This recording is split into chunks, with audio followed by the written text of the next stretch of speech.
Muy buenas noches. La Comisión Primera del Senado desarrolló hoy un importante debate sobre el futuro del petróleo en Colombia. El debate fue convocado por la senadora Paloma Valencia a propósito del anuncio del presidente Petro de reemplazar el petróleo como gran fuente energética por la energía solar y la energía eólica obtenida a partir del viento. La senadora Valencia es nuestra invitada esta noche. Doctora, gracias por aceptar. ¿Cuál fue el balance final del debate de hoy? Bueno, muchas gracias por la invitación y un saludo a todos los que nos acompañan. Yo creo que el balance es que uno, para hacer una transición energética, no tiene que prescindir ni del petróleo ni del gas. De hecho, poner a Colombia en una situación donde nos vaya a hacer falta petróleo y gas es arriesgar la seguridad energética de nuestro país. Yo creo que es una decisión de política pública muy equivocada que puede comprometer el futuro del desarrollo de Colombia.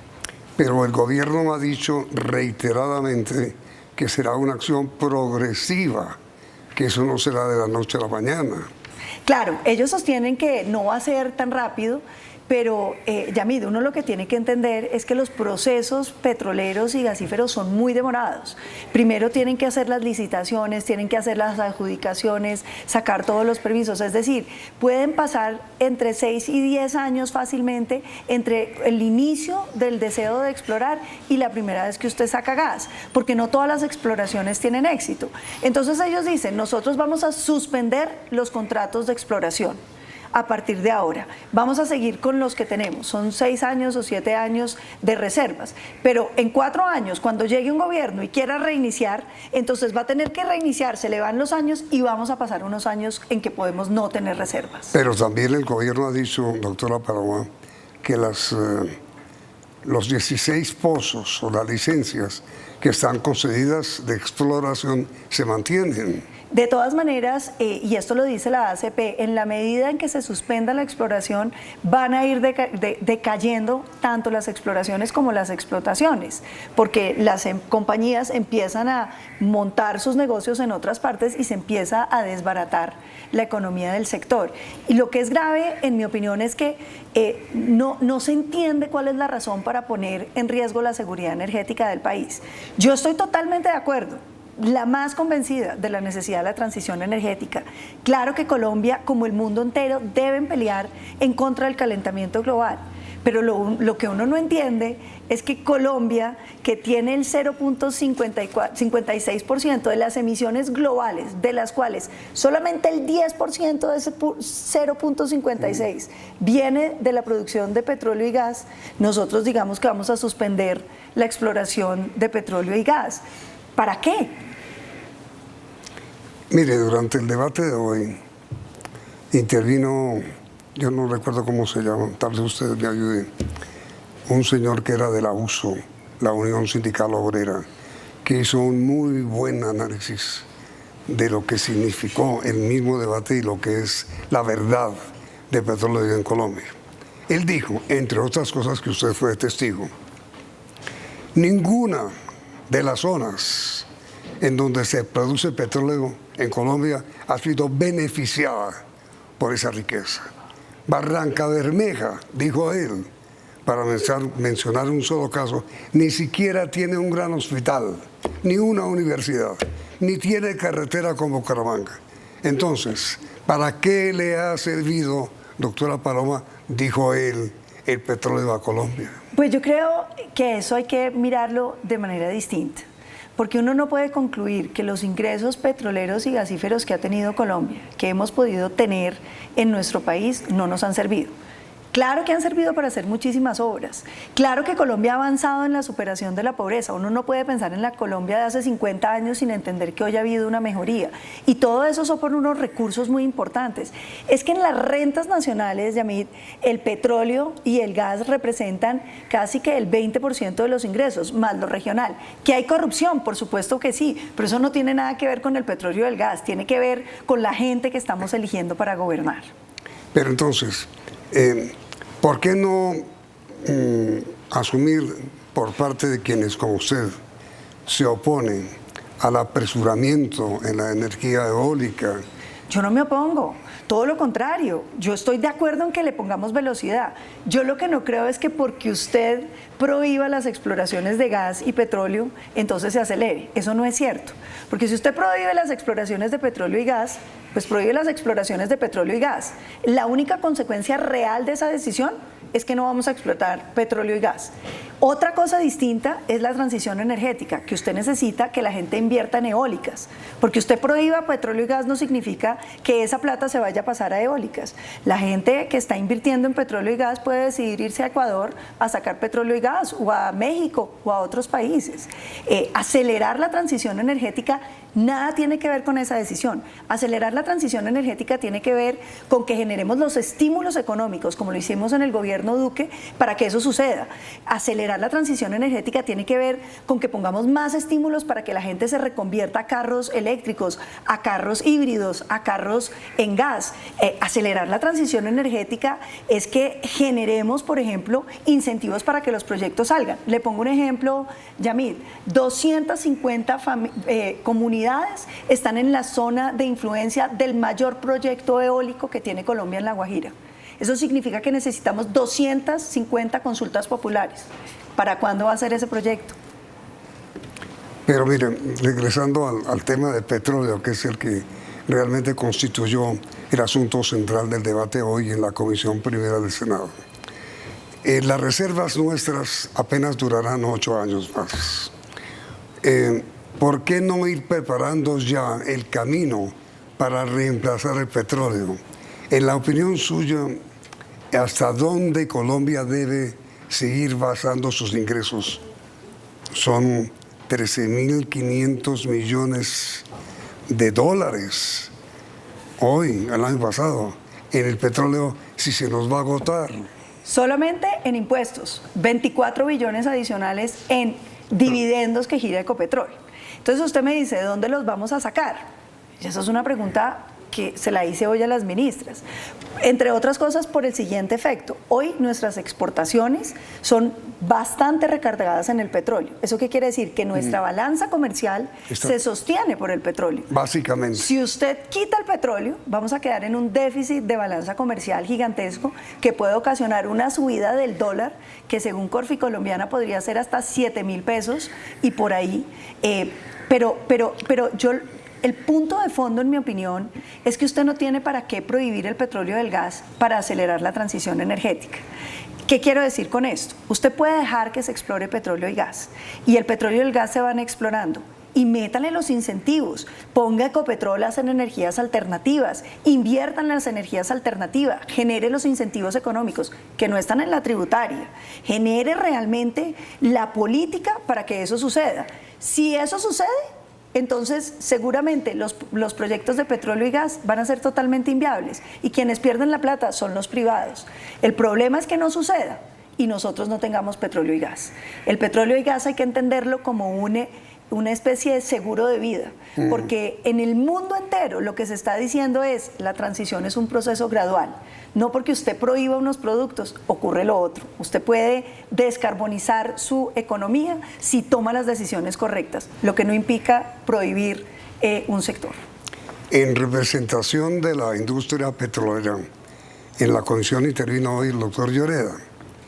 Él dijo, en defensa un poco de la posición suya, pues que reemplazar las rentas que el país recibe por el petróleo sería una hazaña imposible de realizar. Pues mire, yo pienso que no es que sea imposible, pero lo que pasa es que no va a suceder en un año, ni en 2, ni en 5, y seguramente difícilmente en 10. Si usted lo piensa en términos de turistas, para generar los 20.000 millones de dólares que nos genera el petróleo, nosotros necesitaríamos 13 millones de turistas al año que dejen en promedio 1.400 dólares en Colombia. ¿Eso qué significa? Pues que vamos a tener que pasar de los 2.200.000, 2.600.000 que tenemos a 13 millones. Eso no va a pasar, doctor Yamid, ni con las condiciones de seguridad que tenemos hoy, ni con los problemas estructurales que tenemos. Entonces, aquí yo creo que la discusión se está confundiendo. Que si queremos la transición energética, definitivamente sí. Que si la necesitamos, definitivamente sí. Pero ¿para qué renunciar a un seguro que le pueden representar a usted el petróleo y el gas para que esa transición la podamos hacer sin estar en el escenario que, por ejemplo, está Europa hoy?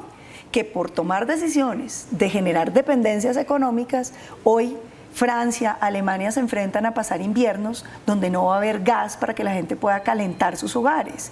Están comprando carbón, están buscando madera. Esas son situaciones que son previsibles. Entonces la pregunta es, ¿por qué Colombia tendría que recorrer un camino de incertidumbre cuando podemos utilizarlo, lo que tenemos y lo que ya está bajo la tierra, sin afectar la transición energética? ¿Usted tiene algún cálculo, doctora Paloma, sobre cuánto le significaría al fisco colombiano bloquear las exploraciones de petróleo ahora? Si lo tiene, respóndame después de comercial.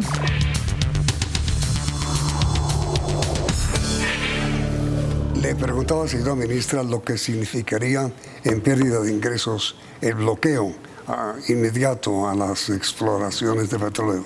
Yo le voy a dar la cifra en términos de lo que recauda la nación. A 2024 o a 2023 lo que se tiene proyectado serían 24 billones de utilidades en dividendos que recibe la nación, que es 88% dueña de Ecopetrol, y 13 billones en impuestos.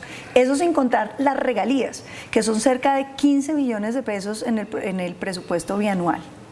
Ahora, mire, doctora Paloma, el balance del debate que hubo hoy en la Comisión Primera sobre la verdad del petróleo en Colombia, ¿cuál fue según su opinión? En mi opinión, lo que queda muy claro es que acabar con la exploración de petróleo y gas no mejora la situación ambiental de Colombia, porque el primer enemigo de Colombia, el primer productor de emisiones con gas de efecto invernadero, de gases de efecto invernadero, es la deforestación. Todo lo contrario, para combatir la deforestación, doctor Yamit, usted lo que necesita son recursos, y esos recursos los podría usted obtener de la explotación de petróleo y gas. Esas regalías servirían perfectamente para proteger la Amazonia, el Darién, toda la costa pacífica. Entonces a mí me parece que lo que hay es que pensar un poquito mejor la situación. Nosotros hoy tenemos una explotación que se está haciendo, que si le quieren subir los estándares ambientales, bienvenido sea, pero lo que necesitamos es que esos recursos nos sirvan para dos cosas que son fundamentales: cuidar nuestra biodiversidad y detener la deforestación, y dos, adaptarnos al cambio climático. Nosotros no somos emisores, pero sí vamos a ser uno de los grandes perjudicados. Nosotros tenemos la posibilidad de que se nos inunden las costas cuando sube el nivel del mar. Tenemos posibilidades, y ya lo hemos visto, de las alteraciones climáticas, porque el fenómeno de la Niña y el Niño se vuelven más recientes, y se le cae la casa a la gente y quedamos después en una costa caribe sin agua para beber. ¿Por qué no usamos esos recursos que hoy tenemos para prepararnos para el cambio climático y para defender nuestra biodiversidad? Esa es mi conclusión, y es la invitación que yo le hice a las ministras hoy. Yo creo que no hay necesidad de prohibir. Usted puede incentivar las cosas a través de los instrumentos económicos. Y en su opinión, como balance del debate, ¿cómo le fue a los ministros que asistieron? A la ministra de Minas, a la ministra de Ambiente y el viceministro del Interior, ¿no?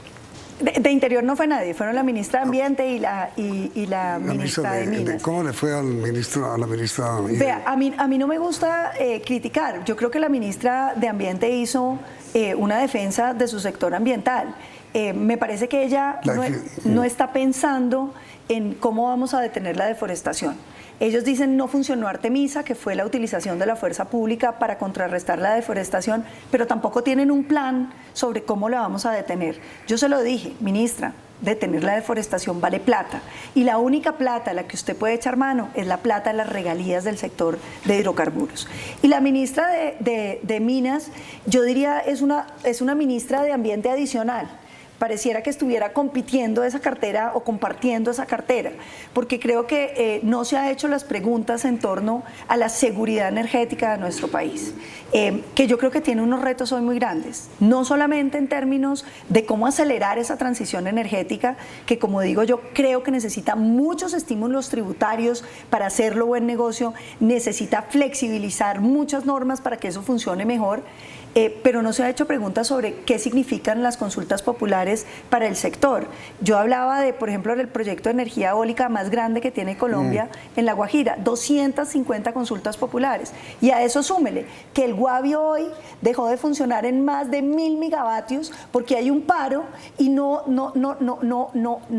el gobierno no decide desbloquear la vía y no se ha podido hacer el mantenimiento. Eso significa que vamos a tener que producir energías más costosas, energías seguramente térmicas y que no estamos cuidando la seguridad energética. Yo quisiera una ministra de Energía más comprometida con el tema de la energía para los colombianos. Es decir, ¿usted sugiere que la ministra actual de Minas, la doctora Irene, debería renunciar o ser retirada del cargo? Yo eso no me meto porque me parece que... Pero como usted dice que prefiere una ministra... Yo preferiría una ministra que estuviera más comprometida. Yo siento que ella es una ministra de Ambiente metida en el Ministerio de Minas y Energía y entonces hace un papel de ministro de Ambiente en un sector que no le gusta y que tal vez no la enamora. La ministra, desgraciadamente, posiblemente por su nerviosismo, tuvo hoy también 2 equivocaciones en el debate. El presidente Petro, antes de las equivocaciones, salió en defensa de la ministra y produjo varios trinos en donde la defiende. ¿Usted cree que ante el desconocimiento que evidentemente la señora ministra ha exhibido sobre el tema de minas y petróleo, debería retirarse del cargo a pesar del apoyo que hoy retiró el presidente? Esas son decisiones, doctor Yamid, en las que yo prefiero no meterme. Pienso que eso es un análisis que tiene que hacer ella frente al gobierno. Lo que yo sí creo es que es una ministra que no está cómoda siendo ministra de Minas y Energía. Ella es una ministra de Ambiente en una cartera que no le gusta, en un sector que no quiere. Y yo creo que eso le va a generar unas dificultades muy grandes a ella, pero sobre todo a Colombia. El fracking, doctora Paloma, ¿a usted le gusta? Mire, yo en principio no. Yo he votado todos los proyectos de ley no sobre el tema del fracking, pero lo que sí yo no entiendo es que nosotros renunciemos a ser nuestros pilotos para saber cuál es el efecto del fracking. Yo soy una convencida de que uno tiene que seguir la ciencia y que uno tiene que mirar qué está pasando en el mundo, pero tiene que hacer los experimentos en casa para poder tener una ciencia que le permita tomar decisiones. Yo no entiendo cuál es el argumento para uno no terminar unos proyectos piloto que son necesarios para hacer realmente una investigación sensata de qué puede significar el fracking para Colombia. Pero ¿qué sentido tendría continuar con la inversión altísima, además, en los pilotos de fracking que se están realizando, que son 2? Si ya el presidente Petro dijo que no habrá fracking bajo su gobierno, ¿para el próximo gobierno? Pues de pronto para el próximo gobierno, pero sobre todo porque es que yo creo que uno no debe tomar decisiones en política por el capricho de lo que uno cree. Las decisiones del fracking, uno entendería, las estaban tomando para proteger el agua, para proteger las aguas subterráneas. Y entonces lo que hay que determinar es si hay necesidad o no de protegerlo. ¿Por qué no se utilizó el fracking en el mundo, doctor Yamid? Básicamente... No, en Estados Unidos sí. Pero hubo un momento de prohibición, que fue el principio de precaución, que es muy... Pero con todo respeto, el fracking en Estados Unidos... Y lo acaban de aceptar en Gran Bretaña. Perdón, lo convirtió de país importador en país exportador. Y productor. Entonces, allá voy. Pero, digamos, la razón por la que muchos países lo prohibieron fue por el principio de precaución. Es, no tenemos información suficiente y, por lo tanto, no lo vamos a utilizar. Pero hoy, cuando Estados Unidos ha utilizado el fracking de manera sistemática durante tantos años, pues hoy hay información suficiente disponible para no tomar una decisión con base en el principio de precaución, sino con la absoluta certeza que nos puede otorgar la ciencia. Y yo creo que en eso es que debieran basarse las decisiones de política pública. Ahora, para avanzar paralelamente entre la energía del petróleo y la energía eólica o solar, ¿de qué manera propondría usted que se buscaran alternativas o que se estimulara una energía renovable? Yo creo que Colombia tiene que hacer esfuerzos en 2 direcciones. El primero, yo creo que se necesitan todavía más estímulos tributarios y se necesita que realmente se facilite hacer esos proyectos. Porque cuando un proyecto tiene que tener unas consultas previas que son infinitas e inacabables, esos proyectos se van muriendo por el camino, porque la gente no se queda. Y otra de las cosas que yo creo que el gobierno sí debiera hacer es tratar de llevar que todos los colombianos que estamos en lugares donde hay sol por tanto tiempo, pudiéramos empezar a tener paneles solares muy baratos que puedan empezar a coproducir para que el país pueda ir migrando rápidamente hacia energías más limpias. Ecopetrol, señora doctora Valencia, ha sido una empresa insignia de Colombia durante muchos años. ¿Cuál sería la suerte de Ecopetrol si finalmente suspendemos la exploración de petróleo?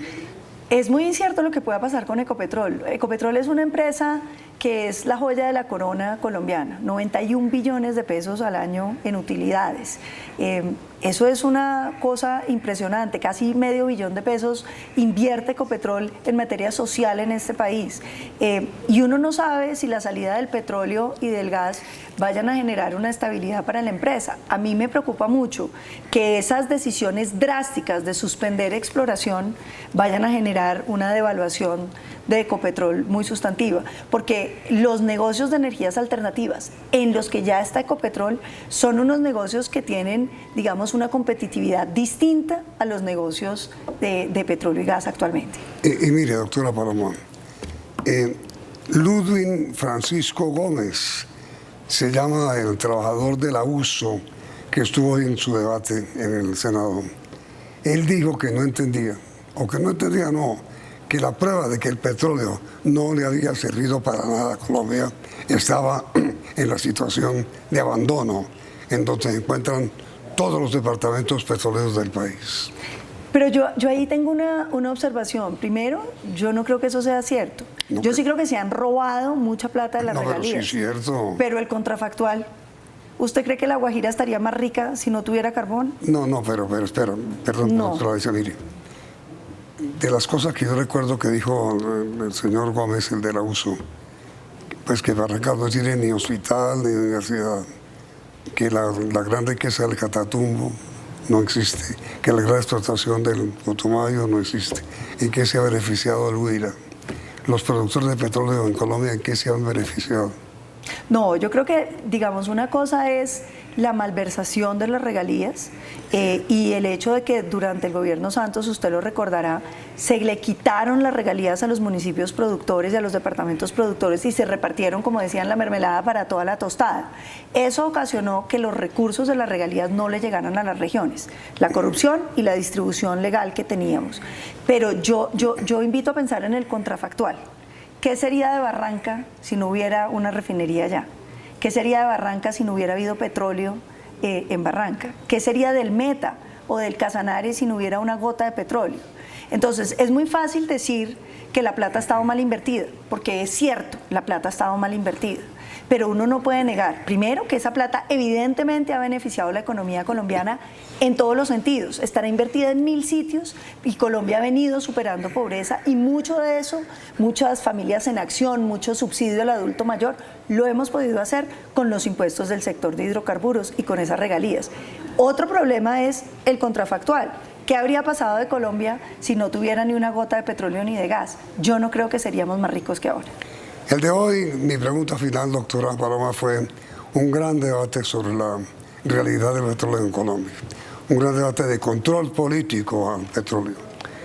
Brevemente, la conclusión del debate de hoy, el mensaje que la Comisión Primera del Senado le ha enviado al presidente de la República. Pues, doctor Yamid, yo diría lo siguiente, mire, yo propuse en la última reforma a las regalías que pusiéramos regalías al servicio del medio ambiente. Yo logré un 1%. Otros punticos ahí en ciencia y tecnología, otros punticos en los municipios, y cuando hay crecimientos sobre lo que se espera, también el 20% va a ir para la protección de la deforestación. Yo creo que Colombia tiene que usar lo que tiene. Eso es como la parábola de los talentos de Jesús, que le da unos talentos a cada quien y alguien lo entierra y no los usa. Yo creo que cuando la naturaleza te da algo, tu deber es usarlo y usarlo de la mejor manera. Yo creo que nosotros tenemos que acelerar esa transición energética, llegar a las energías limpias, poner los incentivos económicos, transitar hacia esas energías y generar todos los estímulos necesarios, que no los han incluido en la reforma tributaria, ojalá los incluyan después de este debate, pero sobre todo dejemos que el sector petrolero continúe para que sea un seguro de vida y utilicemos mientras tanto esa plata en salvar nuestra Amazonia, en salvar el Darién, en salvar los ecosistemas estratégicos de este país, que para salvarlos de la deforestación necesitamos recursos. Paloma Valencia, senadora de la República, y el debate petrolero que hubo hoy en el Congreso de la República. Muy gracias. Muchísimas gracias. Y mil gracias a ustedes por su asistencia y los invitamos a que continúen aquí en Noticentro 1 CNI.